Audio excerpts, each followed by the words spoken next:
nuestros cursantes conozcan de su perfil. El doctor Astrein es director del Departamento de Derecho de la Universidad de Guanajuato, miembro del Sistema Nacional de Investigadores Nivel 1 del CONACYT. Tiene un reconocimiento perfil deseable para profesores de tiempo completo de la SEP-PRODEP, maestro en Ciencias Jurídico-Penales y doctor en Derecho, ambos con reconocimiento laureado por la Universidad de Guanajuato. Es egresado de la tercera Escuela de Verano de Ciencias Criminales y Dogmática Penal Alemana, 2015, de la Universidad de Göttingen en Alemania.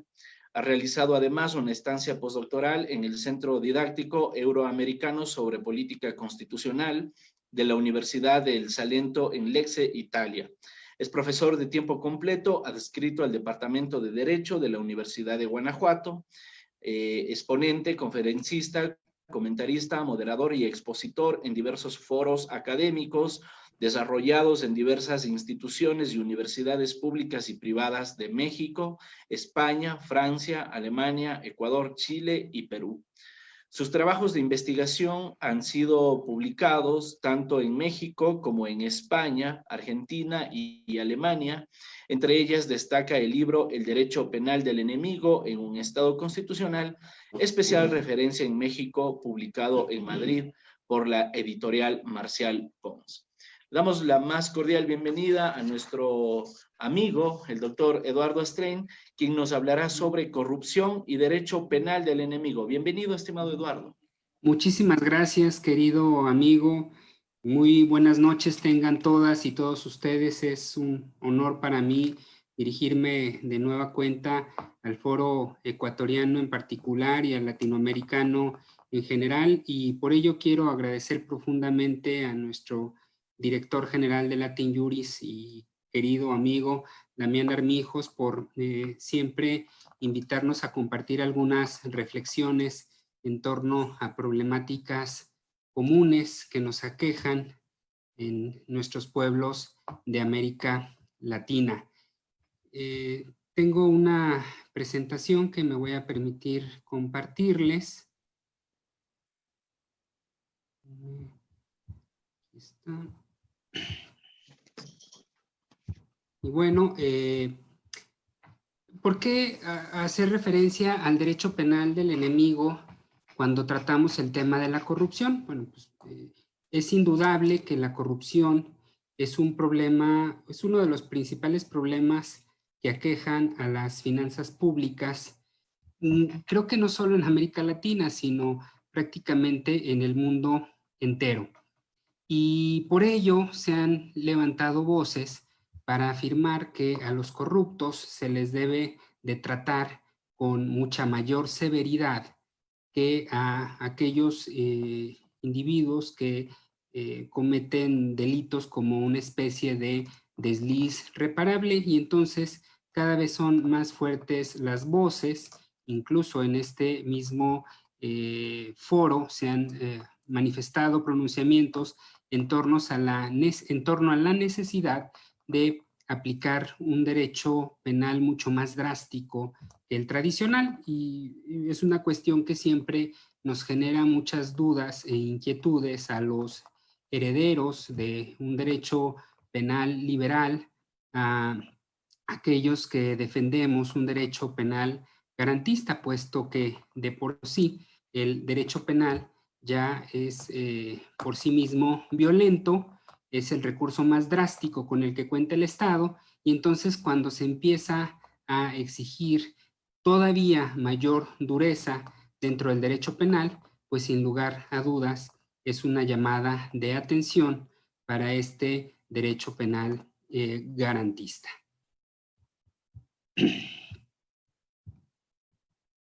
Señala el profesor Douglas Housack, estamos viviendo en las democracias modernas un fenómeno de sobrecriminalización, es decir, exorbitantes niveles de castigo y una enorme cantidad de leyes penales. Es decir, las democracias modernas se están convirtiendo en auténticos estados de leyes, pero en la acepción cuantitativa del término y no cualitativa.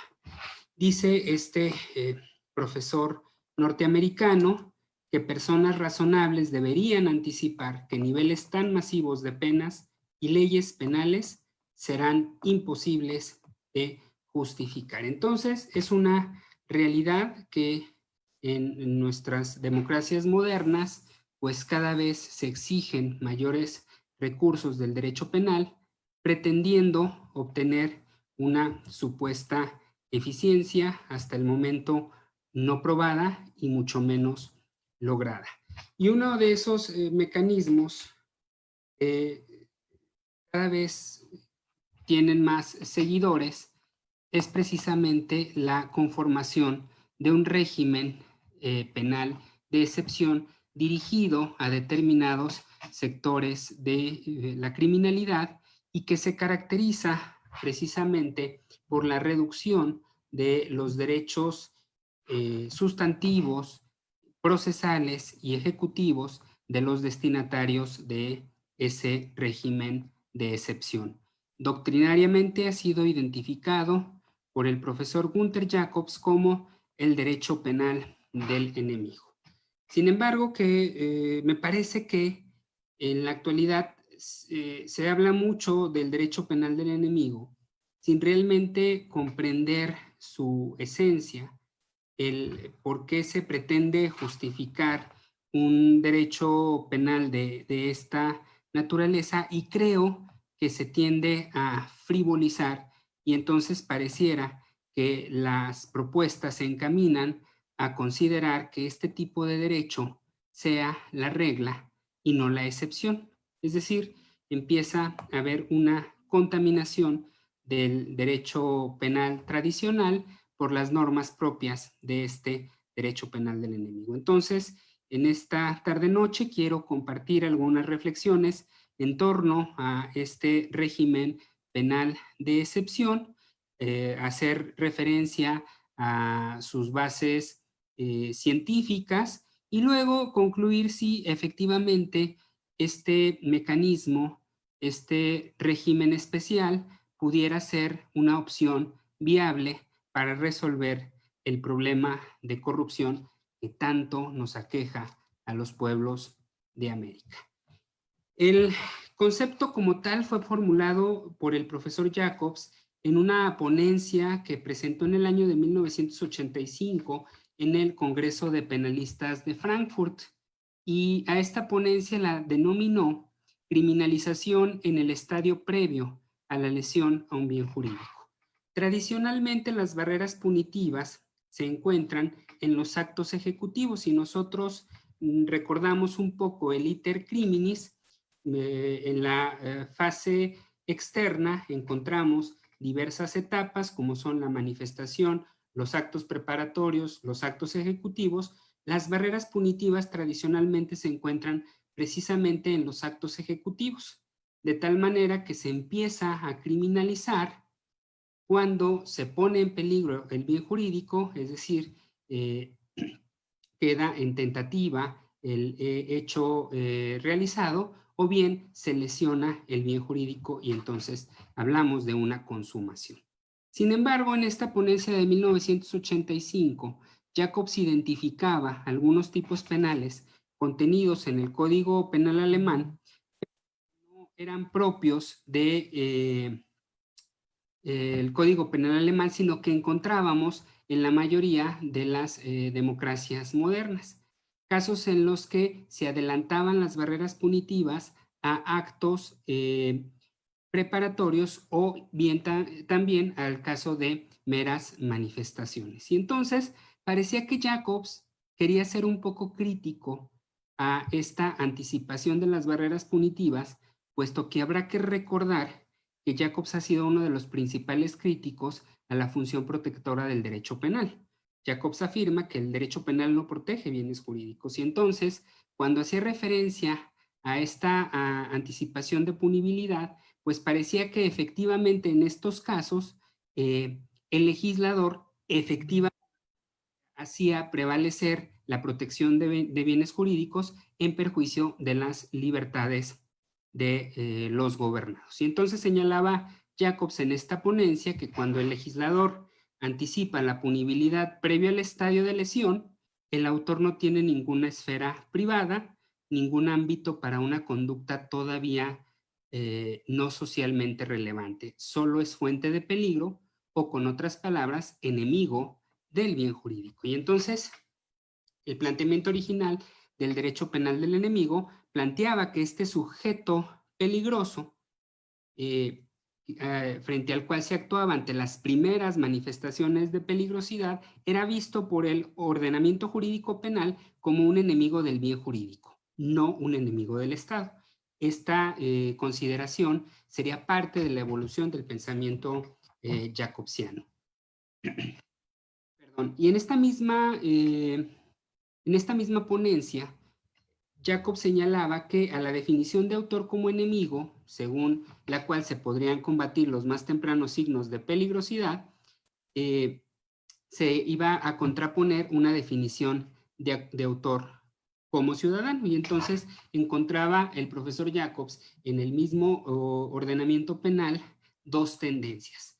Una en las que el autor era tratado como una fuente de peligro, y entonces era el derecho penal del enemigo, y otra como un ciudadano que se garantizaba sus esferas de libertad y por lo tanto era visto como un ciudadano. Y por ello, el derecho penal de enemigos optimiza la protección de bienes jurídicos, mientras el derecho penal de ciudadanos optimiza las esferas de libertad. Y el propio profesor señalaba que la criminalización en el estadio previo a la lesión, pensada como ya dada, no podía ser legitimada en su calidad de actos preparatorios, puesto que tradicionalmente señalábamos que la justificación de una criminalización se da a partir de la ejecución del acto. Pero viene aquí ya una justificación inicial a este tipo de tratamiento por parte del Código Penal y señala que su punición se justificaba por la lesión de bienes jurídicos situados delante de aquellos o bien en sus flancos. Y entonces, este tipo de normas de derecho penal del enemigo lesionaban bienes jurídicos de tipo formal o abstractos como la paz social, la paz pública, la seguridad pública, etc. Y aquí termina esta ponencia el profesor llamando la atención sobre la necesidad de distinguir ambas tendencias del ordenamiento para evitar que disposiciones propias del derecho penal del enemigo se insertaran en el derecho penal del ciudadano y viceversa.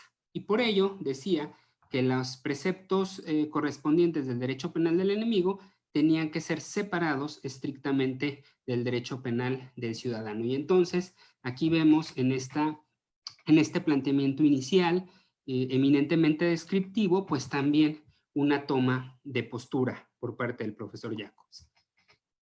El tema quedaría más o menos en el olvido hasta que es rescatado por el propio profesor en el año de 1999, en donde presenta en Berlín otra ponencia que titula La ciencia del derecho penal ante los retos de la actualidad, y en donde señala que efectivamente existen ciertas normas en las que el sujeto es visto como un enemigo, es visto como un sujeto que no ofrece la garantía cognitiva de que se va a conducir conforme a la norma y por lo tanto no debe de ser beneficiario del concepto persona. Y en este caso cambia o evoluciona el pensamiento para considerar que en estos supuestos es considerado el sujeto peligroso como un enemigo del Estado. Y en esta ponencia decía el profesor que quien pretenda ser tratado como persona debe dar a cambio cierta garantía de que se va a comportar como persona. Si el autor no ofrece esa garantía, entonces el derecho penal deja de ser el mecanismo por virtud del cual la sociedad reacciona frente a lesiones de sus ciudadanos para hacer una reacción contra un enemigo. Y establece cuáles son las características que identifican al derecho penal del enemigo. Otra vez, el amplio adelantamiento de las barreras punitivas, una falta de reducción de la pena proporcional a dicho adelantamiento, es otra cuestión que también se aprecia en el derecho penal liberal, conforme se va adelantando la barrera punitiva va disminuyendo la pena en relación con el hecho consumado, pero en el derecho penal del enemigo no se reduce, sino en muchos casos el adelantamiento de las barreras de punibilidad implica también un aumento considerable de la pena. Y luego viene un planteamiento novedoso por parte del profesor, que señala que hay un paso de la legislación penal a la legislación de lucha para combatir la delincuencia. Y una de las características esenciales de este derecho penal del enemigo es la supresión de las garantías procesales de los imputados. En este mismo congreso hubo respuestas o reacciones importantes por parte de la rama garantista del derecho penal, el área garantista, que le recordaron al profesor Jacobs que negar la calidad de persona había llevado a la Alemania nazi a cometer atrocidades en contra de determinados sectores de la sociedad. Y evidentemente, pues esta idea de que sujetos no son personas, pues es una cuestión que sigue inquietando mucho a los alemanes. En el año de 2002 publica una monografía que titula La pena estatal, significado y finalidad, y aquí confronta los conceptos de persona y enemigo, destacando que la existencia de las leyes para la lucha contra el delito pone en evidencia que en estos casos lo que se trata es prevenir delitos y no mantener la vigencia de la norma, que es lo que les mencionaba, es la finalidad del derecho penal según el profesor Jacobs. Son normas que se dirigen contra sujetos que de manera permanente se han apartado del derecho, es decir, que no prestan garantía cognitiva imprescindible para ser tratado como persona en derecho. Y el profesor Jacobs lo ha dicho en muchas ocasiones. Tampoco hay que rasgarnos las vestiduras. El concepto persona es un concepto eminentemente jurídico, hace referencia al sujeto que es capaz de derechos y obligaciones, y por lo tanto, si un sujeto de manera reiterada se ha apartado del orden jurídico y contraviene constantemente el mismo, pues no es un sujeto capaz de obligaciones y por lo tanto tampoco puede ser beneficiario del concepto persona, es decir, sujeto de derechos.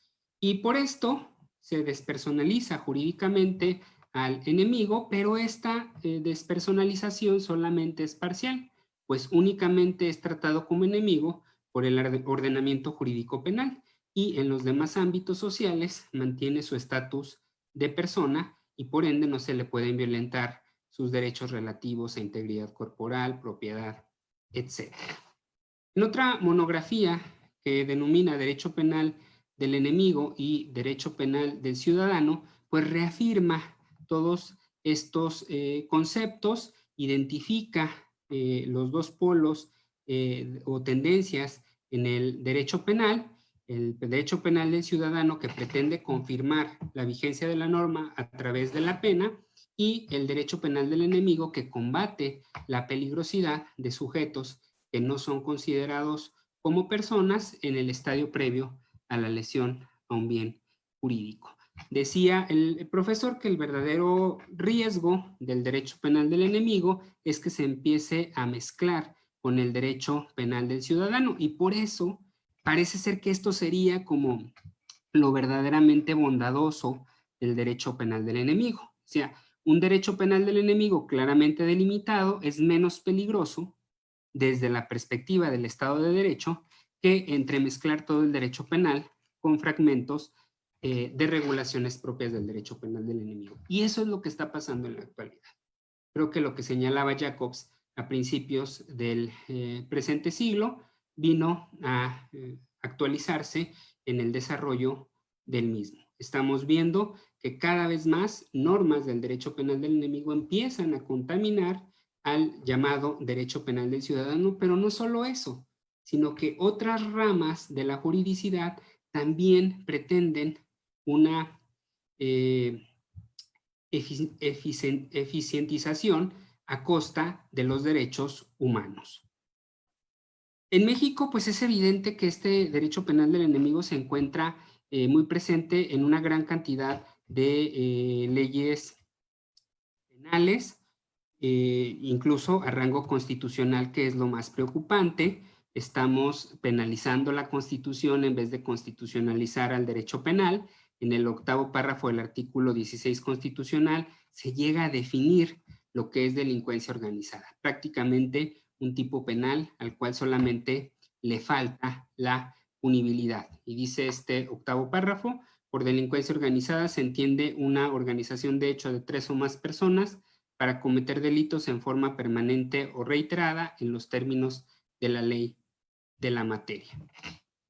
Bueno, encontramos otras disposiciones, por ejemplo, en otros códigos de la República Mexicana, como aquí el caso del Código Penal para el Estado de Quintana Roo, que prevé la asociación delictuosa, uno de los tipos penales que Jacobs analizaba en su ponencia original de 1985, que dice: al que forme parte de manera permanente de una asociación o banda de 3 o más personas, se les impondrá de 6 meses a 4 años de prisión. Es decir, es un delito de estatus o un delito de permanencia. Si podemos nosotros valorar el tipo penal, pues difícilmente vamos a identificar una lesión a un bien jurídico concreto o material.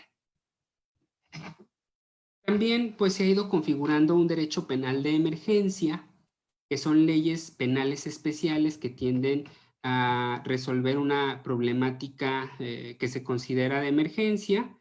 Los derechos humanos tienden a ser limitados y en algunos casos negados a través de herramientas legales que dejan de ser respuestas excepcionales para convertirse en legislaciones habituales, como es el caso de la Ley Federal contra la Delincuencia Organizada de México, que es del año de 1996 y que desde la exposición de motivos identificaba muy bien la tensión que existe entre el derecho penal del enemigo y los derechos humanos. Siempre cito esta parte de forma expresa que está contenida en la exposición de motivos de esta ley y señala lo siguiente: México vive momentos delicados en los que sus sistemas de procuración y administración de justicia enfrentan demandas y presiones que pueden llegar a ser contradictorias. Por una parte, se exige de las instituciones que aumenten rápidamente su eficacia en la lucha contra la delincuencia, especialmente la organizada, pero por la otra siguen presentes con vitalidad las demandas de desterrar del sistema la tortura y otros vicios y de controlar la arbitrariedad. Es decir, parece ser que el legislador mexicano refiere que para ser efectiva la lucha contra la delincuencia, especialmente la organizada, es necesario violentar los derechos humanos a través de torturas y otros vicios como la propia arbitrariedad policíaca. Porque dice, pues son demandas contradictorias. Quieren eficacia en la lucha contra la delincuencia, pero también quieren que se destierre del sistema la tortura y esos otros vicios. Aquí claramente en este párrafo de la exposición de motivos me parece que se evidencia las problemáticas que representa el llamado derecho penal del enemigo. Y bueno, pues ahí está en la Ley Federal contra la Delincuencia Organizada, el tipo penal en los mismos términos que lo establece la propia Constitución. Y bueno, ahora adentrándonos en el fenómeno de la corrupción, del cual ya han hablado quienes me han antecedido en el uso de la voz con muchísima claridad y precisión respecto de esta problemática que aqueja, pues en términos generales, no solamente a los pueblos de América, sino del mundo entero, incluso a las sociedades más avanzadas, las democracias más consolidadas, pues también sufren de corrupción. Y nos dice Jorge Nader Curi que la corrupción es el abuso del poder público para obtener un beneficio particular que, como fenómeno social, aparece cuando un servidor público es impulsado a actuar de modo distinto a los estándares normativos del sistema con la finalidad de favorecer intereses particulares a cambio de una recompensa. Y bueno, en México, el 27 de mayo de 2015, se creó el Sistema Nacional Anticorrupción, que desde mi perspectiva no viene a resolver efectivamente la corrupción, sino que aumenta solamente la burocracia gubernamental al crear una serie de instituciones tendientes a prevenir y castigar la corrupción. Y entonces podemos identificar 3 ejes en este sistema. La prevención cuenta con diversos mecanismos que pretenden prevenir actos de corrupción, como códigos de ética, protocolos de actuación y mecanismos de regulación. El control, que establece también diversos instrumentos de rendición de cuentas, sistema de evaluación patrimonial, declaración de intereses, Sistema Nacional de Servidores Públicos Sancionados, Sistema Nacional de Fiscalización y denuncias por faltas administrativas y hechos de corrupción. Y finalmente también un tercer eje, que es la sanción a través del aparato punitivo, tanto administrativo como penal, con una Ley General de Responsabilidades Administrativas que contempla un catálogo de faltas administrativas graves y no graves, y el Código Penal Federal, que contempla el capítulo de hechos por corrupción. ¿Cuál ha sido la principal problemática de este sistema? Pues que todo se está apostando a la sanción y se está dejando de lado la prevención y el control, que tendrían que ser los mecanismos idóneos de combate a la corrupción.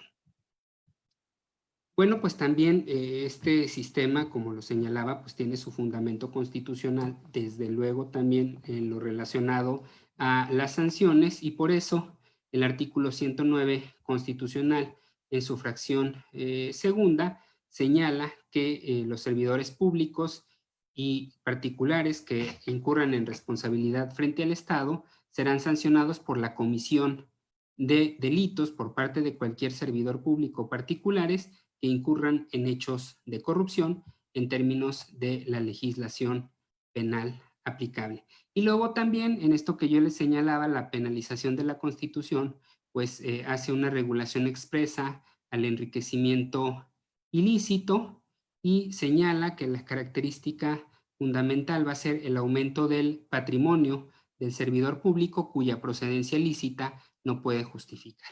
Y evidentemente, entonces estamos en presencia de una violación a la presunción de inocencia por parte de una norma de tipo constitucional que luego es bajada a un tipo penal, y por lo tanto es una violación a la presunción de inocencia, no por parte de normas procesales, como es el caso de la prisión preventiva oficiosa, sino de una norma sustantiva.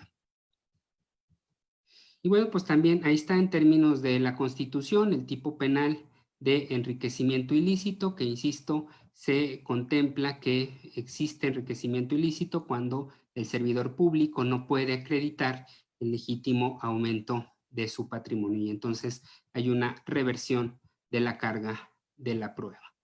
Y bueno, pues ahí están también las sanciones que se prevén en nuestro país para el caso del enriquecimiento: el decomiso, la prisión y también la multa. ¿Por qué consideramos que el derecho penal no puede ser la respuesta para resolver la corrupción? Pues por lo que señalábamos, que se está apostando por la sanción y no por la prevención ni el control. El derecho penal del enemigo está pensado para atender otro tipo de criminalidades, originalmente los terroristas y luego ya también la delincuencia organizada, y no precisamente para los corruptos. Y entonces existen dudas, incluso por los propios seguidores del derecho penal del enemigo, si es legítimo su aplicación en el caso de la corrupción, como es el caso de el doctor Miguel Polain Orts, que se ha visto como dudoso en esta posibilidad de aplicación a los corruptos, y en el propio profesor Jacobs, que jamás ha señalado que el derecho penal del enemigo tenga que aplicarse a los corruptos. También habrá que recordar que los principios que sustentan al derecho penal en un Estado constitucional no pueden ser negociables para obtener una supuesta eficacia, y eficacia que tampoco se alcanza a través de este mecanismo. Es decir, se habla mucho que el derecho penal del enemigo va a venir a resolver los problemas, cuando tenemos ya muchos años que se han implementado estas normas y los problemas no solo no se han resuelto, sino que se han agravado. Por lo tanto, pues nos ha faltado creatividad para efectivamente resolver el problema. Y concluyo mi participación y agradezco su amable atención de todas y todos ustedes, citando al profesor Ferrajoli. El Estado de Derecho no puede defenderse mediante su negación. Es decir, en muchas ocasiones se afirma que el derecho penal defiende al Estado de Derecho. El derecho penal del enemigo defiende a la sociedad, cuando en realidad pues se pretende defender esta sociedad a través de la negación del Estado de Derecho. Muchísimas gracias y que